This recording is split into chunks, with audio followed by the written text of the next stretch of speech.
Nossas boas-vindas a todos vocês que prestigiam o Diálogo Espírita. Amigo telespectador, responda rápido. As paixões é uma coisa boa ou uma coisa ruim? E aí talvez você me devolva. Que tipo de paixão? Estamos falando de paixão que você tem por uma pessoa que se confunde com amor?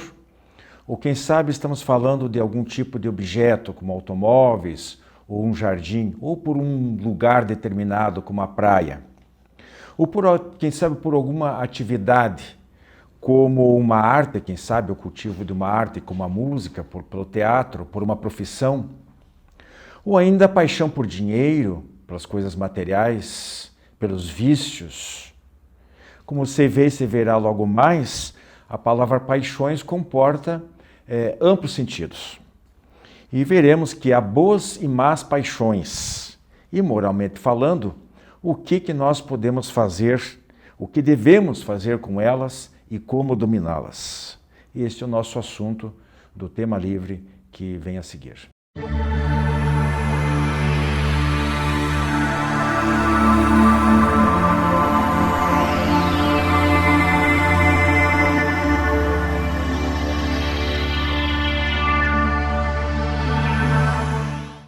As paixões, este é o título do nosso tema livre de hoje. Na minha companhia aqui, a Maria Ana Valim e Andréa Kleinas. Antes de passar a palavra a elas, eu vou ler aqui algumas definições dos dicionaristas para ficar mais fácil a gente começar a nossa análise. Paixões significa sentimento intenso com capacidade de alterar o comportamento, o pensamento, etc. Amor, ódio ou desejo demonstrado de maneira extrema. Atração intensa, um movimento violento, impetuoso do ser para aquilo que ele deseja. Excesso de entusiasmo, emoção. Por exemplo, afirmava sua teoria com paixão. É uma demonstração, uma fala, né? Opinião fervorosa acerca de alguma coisa. Fanatismo. E complementando, encontrei uma frase de Aristóteles a respeito que eu achei muito oportuna. Dizia ele, a virtude é o hábito de moderar as paixões pela razão. Interessante. Bem, Andréia, puxando o nosso Pai dos Burros, o Livro dos Espíritos, a questão 907, em resumo, diz assim, o princípio das paixões é para o bem do ser humano, através dela pode-se realizar grandes coisas. O problema está no abuso. Então, as paixões não é uma coisa má. De forma alguma.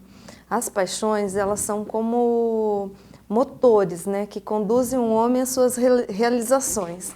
Então, quando o termo estar apaixonado ou ter paixão, como você leu, faz a gente entender que a pessoa tem uma motivação para realizar algo.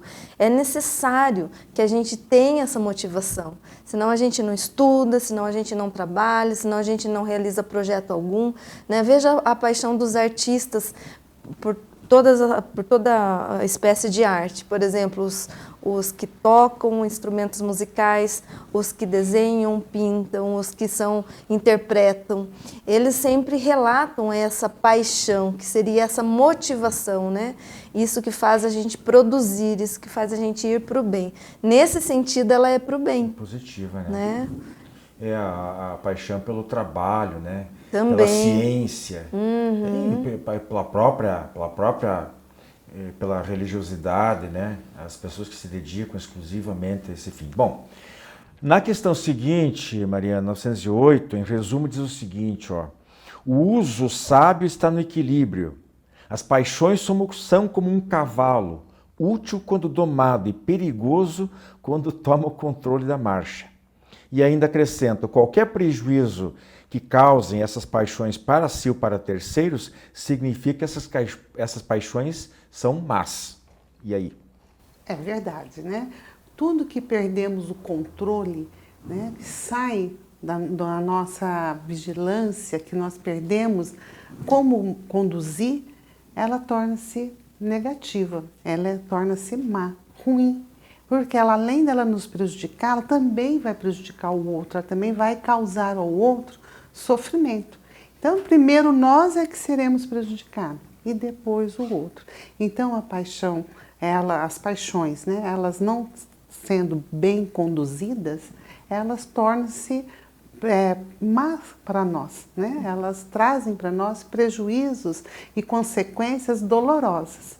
Então, nós temos que aprender, sim, através da razão, né? Pensar bastante no que estamos fazendo, o que estamos realizando. A paixão, né? As paixões, elas são necessárias, sim, mas dentro de um equilíbrio, de um bom senso. Quando eu perguntei para a Andréia, que eu falei, então as paixões não são más, e ela disse, não, são necessárias e tal. Talvez tenha faltado uma palavrinha minha antes, né? Devia dizer não necessariamente más, porque aqui ela já apareceu dizendo que existem as paixões más, depende do uso, né? Ou a intensidade delas. Se a pessoa for obcecada pelo trabalho, já não é bom, porque a motivação excessiva ela vai prejudicar, por exemplo, a saúde dela. Ou daí ela não tem uma outra coisa na vida a não ser aquele foco. Por isso que lá o dicionarista colocou como fanatismo. No trato de qualquer atividade é boa, pode ser construtivo, desde que seja dentro de um limite, né? É interessante isso aí, é o equilíbrio aqui, a chave da questão. Ainda na 908 diz que tem por princípio, as paixões, né? Tem por princípio um sentimento ou necessidade. As paixões propriamente ditas são o exagero desse sentimento ou necessidade. O problema está no excesso e não na causa. E é aquilo que a Mariana falou, né? Se não for bem dosada, se ela exagerar para qualquer coisa nessa vida, acaba prejudicando, né? Se a gente for para os extremos. Então, você falou isso de como que é importante a gente olhar o bom uso das paixões, né? Porque, por exemplo, no transtorno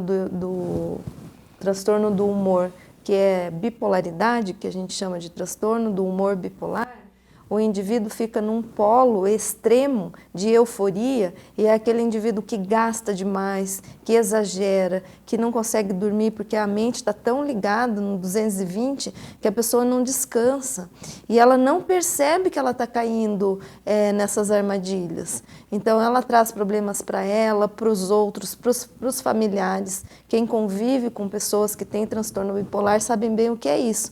Então seria o excesso. Então, por exemplo, a pessoa pensa que ela pode gastar um monte de dinheiro, mas o salário que ela ganha é bem menor do que aquele valor que ela imagina. Ela faz projetos enormes, né? Megalomaníacos, e ela não pode chegar até lá. Então, esse excesso acaba gerando um transtorno para aquela pessoa. Por outro lado, quando ela se percebe numa situação de não conseguir fazer aquilo, ela cai no outro polo, que daí ela se deprime. Então, todo esse conhecimento que a gente precisa ter sobre o uso adequado, né, do que nos move e de como a gente lida com isso no dia a dia.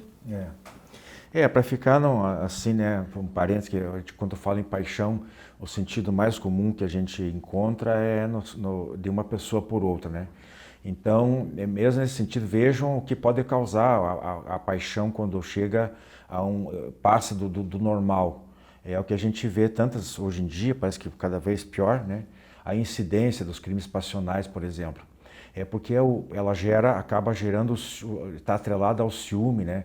O sentimento de posse.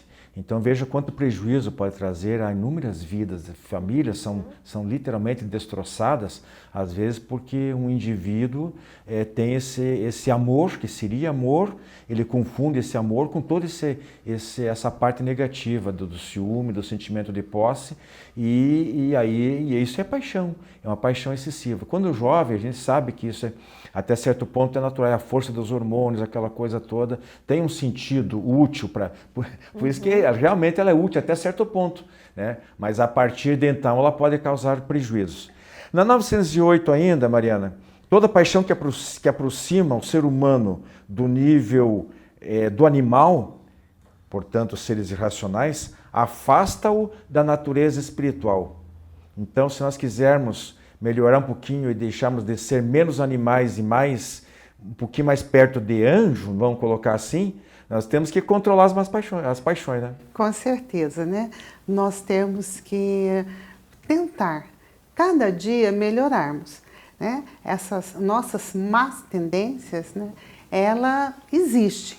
E nós, como espíritos, né, que temos várias reencarnações, nós temos tempo para ir melhorando essas má tendências. Então, essas paixões nós temos que começar a observar, né? As nossas explosões, as nossas paixões pelos nossos times de futebol, né? Deixando que às vezes nós tenhamos atitudes, né, que traz consequências dolorosas para as outras famílias, porque nós agimos feitos animais mesmo irracionais. Até falar dos animais, coitado, até ofende, né, os animais. Pior, né? Porque pior que os animais. Agimos pior, porque nós temos ali a inteligência bem aguçada, né, bem desenvolvida. Então, quando nós deixamos que essa paixão, que a raiva, que as nossas emoções nos domine, nós perdemos totalmente o nosso foco, nós perdemos toda a nossa razão de sentido quanto espírito, né, em evolução. Então, o cuidado, né, de estarmos sempre nos estudando. Os animais, né, eles agem por instinto, instinto selvagem, mas é sempre com fim útil, é o que fala ali, por necessidade, né? É a lei de conservação, eles precisam se alimentar, tem que tirar como existe uma cadeia alimentar, aqueles que não são herbívoros vivem às expensas de outras espécies, normalmente inferiorizadas na força física, etc., né? E o homem não, o homem comete atrocidades de caso pensado. Então, ele se rebaixa aquém dos próprios animais, porque ele já como ser racional, que tenha razão, tenha inteligência, deveria se comportar de maneira diferente. Não, ele se comporta até pior. E na 909, nós temos a penúltima pergunta aí, os espíritos enfatizam simplesmente o seguinte, Andréia: falta vontade para domar as más inclinações. Então não é a culpa de outros, da hereditariedade dos pais, porque o corpo físico, não é nada disso, né? Não. A culpa é de quem? Da própria pessoa, né? Então, na verdade, a gente precisa entender bem o que é essa vontade, né? A vontade é um atributo do espírito.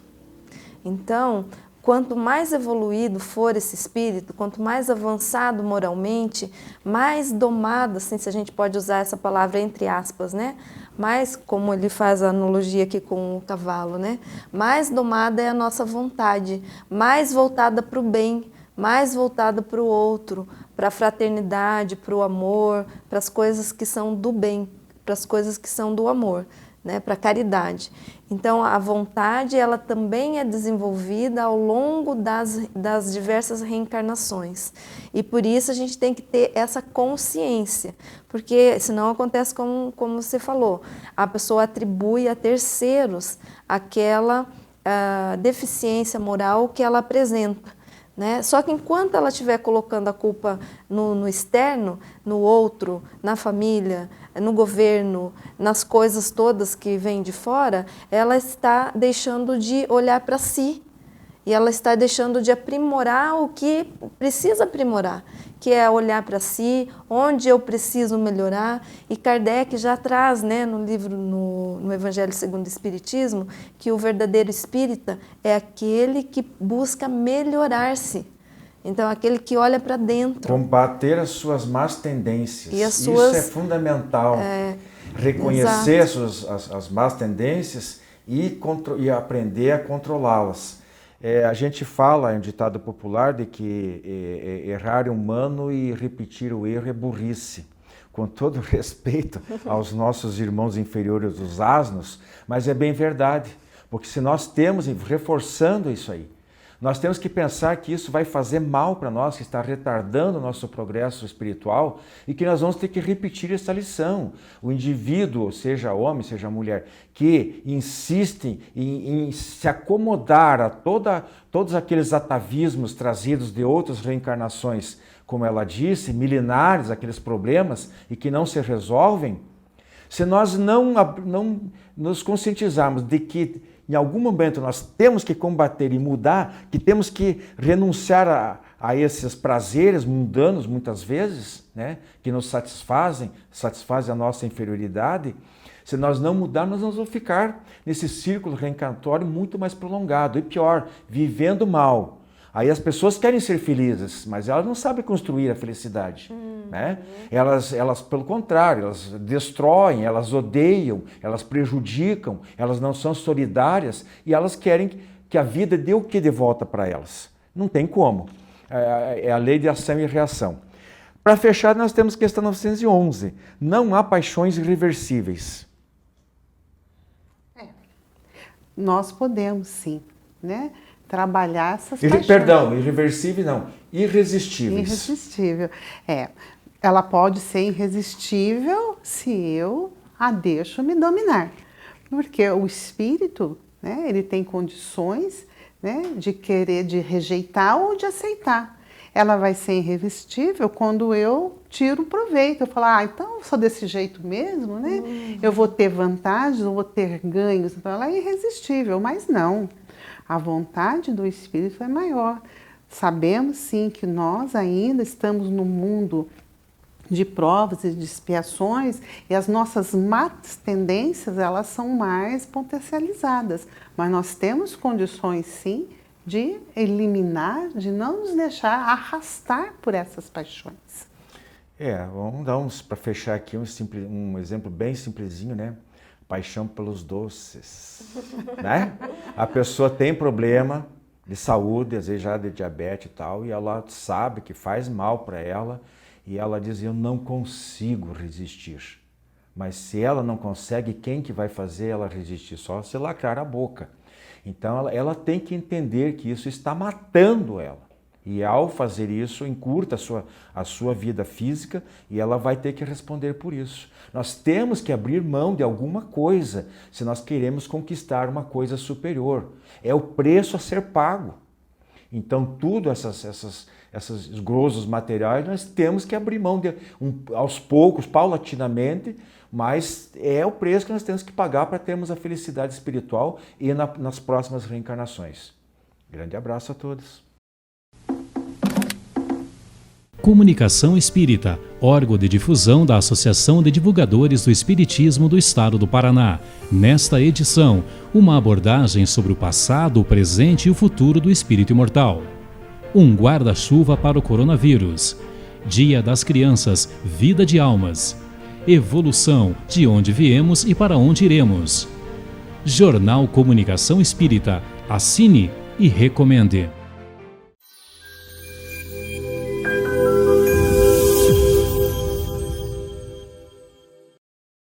Olá, amigos! Hoje no quadro Fonte Allan Kardec, trouxemos o tema A Carne é Fraca. Essa frase é muito utilizada por nós até para justificarmos as nossas falhas. Quantas vezes utilizamos os ensinamentos de Jesus para nos apropriar e dar uma justificativa para os nossos erros, para as nossas quedas, e dizendo que a carne é fraca. Allan Kardec não deixou que isso passasse. E na obra O Céu e o Inferno, ele fala assim: pode-se então admitir que o temperamento é, ao menos em parte, determinado pela natureza do espírito, que é causa e não efeito. Mais adiante, ele diz: lançar a culpa de suas más ações à fraqueza da carne não é, portanto, senão um subterfúgio para escapar da responsabilidade. A carne só é fraca porque o espírito é fraco, o que inverte a questão e deixa ao espírito a responsabilidade por seus atos. Logo, embora justifiquemos os nossos equívocos, admitindo que a carne é fraca, sabemos que a vontade é do espírito, a inteligência é do espírito. Portanto, muitas vezes nós assumimos várias atividades que não daremos conta e vamos justificar a nossa queda dizendo que aquilo era muito, era demais para que nós suportássemos. São apenas justificativas.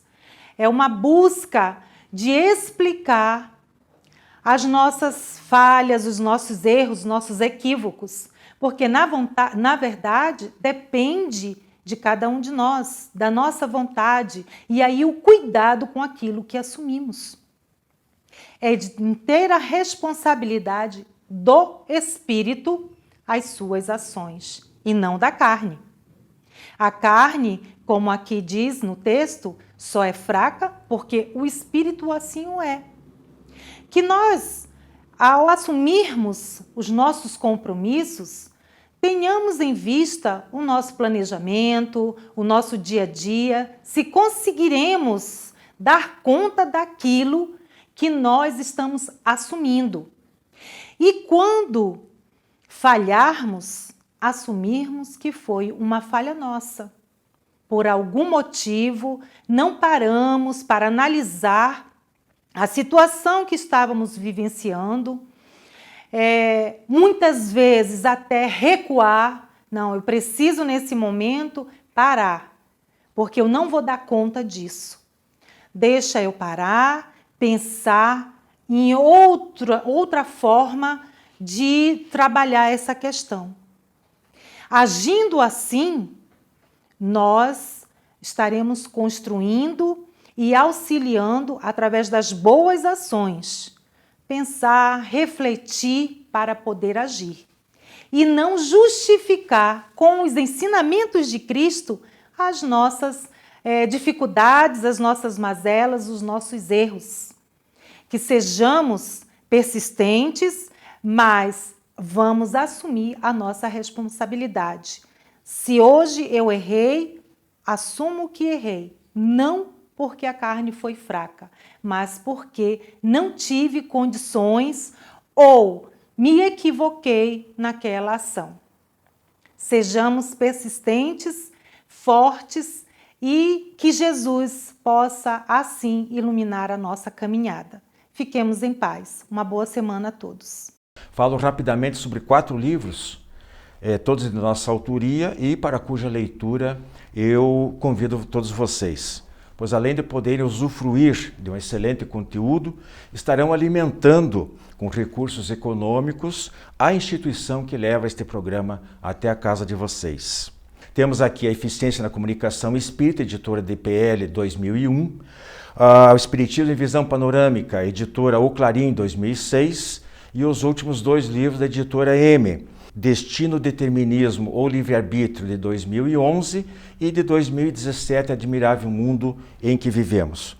Os pedidos podem ser feitos pelo e-mail e pelo WhatsApp que estão aí na tela. E informe-se sobre os valores. Promoção especial de aniversário 25 anos lá de Paraná, o kit completo com os 4 livros com desconto de 30%. Mas há também a possibilidade da venda avulsa a preço normal. Não percam esta rara oportunidade e boa leitura.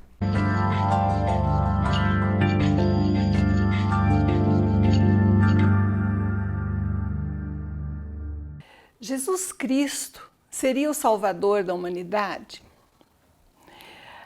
Esse tema é desafiador para a nossa compreensão. A maioria dos povos antigos tem nos seus mitos a ideia de um Messias, de uma criatura que viria para salvá-los. Entretanto, com o conhecimento que nós já temos, precisamos refletir primeiramente quem é que pode ser salvo. A ideia de salvação, de ser salvo, implica impossibilidade de que podemos ser condenados também a alguma pena eterna, ou que podemos estar perdidos e por isso devemos ser salvos por alguém, por uma força exterior. Sabemos que Deus, na sua perfeição, capaz de criar esse universo imenso, tem o poder de determinar as leis naturais, tem o poder de nos criar, de criar cada criatura que existe. Seria compatível, estaria em harmonia com a ideia de um Criador Supremo, a ideia de que ele criasse uma folha de grama que fosse destinada a acabar, a não perpetuar-se, a não subsistir, um ser vivo, capaz de findar-se, ou pior, de ser condenado, de não estar salvo? A ideia de salvação, portanto, em primeiro lugar, é incompatível com a ideia da grandeza divina, porque exige que exista também em contrapartida a ideia de condenação, de perdição. E Deus não criou nada, nem ninguém, para estancar seu processo evolutivo ou para ser condenado, porque é incompatível com a sua grandeza. Então, em primeiro lugar, seria impossível existir um Salvador propriamente dito. Quem era Jesus, então? Nas suas próprias palavras, ele era rei, mas não desse mundo. Mas ele era filho, não se confundindo com o pai. Quantas vezes ele disse, somente o pai é bom. O pai sabe o tempo das coisas acontecerem, não o filho. Ou nas suas horas de agonia, como qualquer ser criado, ele apelou e pediu, Pai, salva-me, se for possível, não é? Mas para esta hora eu vim um pouco antes do Calvário, do qual ele já tinha conhecimento. Então Jesus, na sua própria acepção, tinha um poder espiritual sobre a terra, mas não era uma divindade, era um ser criado como todos nós, um filho de Deus. Na concepção espírita, na visão trazida por Kardec dos espíritos superiores, Jesus seria um modelo e guia da humanidade, o espírito mais puro que já encarnou na Terra. Na complementação dada por Emmanuel, Jesus seria o governador espiritual da Terra, mas integraria uma comunidade de espíritos puros, de espíritos angélicos, que dirigiriam todo o nosso sistema e que integrariam também a condução espiritual da Via Láctea. Portanto, Jesus, para a doutrina espírita, é um modelo e guia, um exemplo de perfeição moral, mas não seria justo esperar que, como personalidade encarnada humana que Jesus foi, ele fosse para outros povos com culturas diferentes aceito como um salvador universal. Para todos nós que somos da cultura ocidental, que nos dizemos cristãos, Jesus é o Espírito que simboliza toda a possibilidade de perfeição moral que nós já conhecemos. Entretanto, pela revelação dos Espíritos, nós sabemos que ele é ainda um Espírito em processo evolutivo e que nos conclamou a criarmos o nosso próprio processo de conexão com Deus, de transcendência espiritual, de vivência da amorosidade e da compreensão das leis da vida, servindo aos semelhantes. Ele não pretendeu ser, em momento algum, o nosso Salvador, embora se dissesse o caminho para Deus, para a criatura humana. A salvação, assim entendida não literalmente, é para nós o nosso próprio processo de responsabilização pessoal, de crescimento individual em busca de Deus. Ele é nosso trabalho individual e depende da nossa conexão com esses modelos superiores, com essas ideias superiores de vida. Muita paz.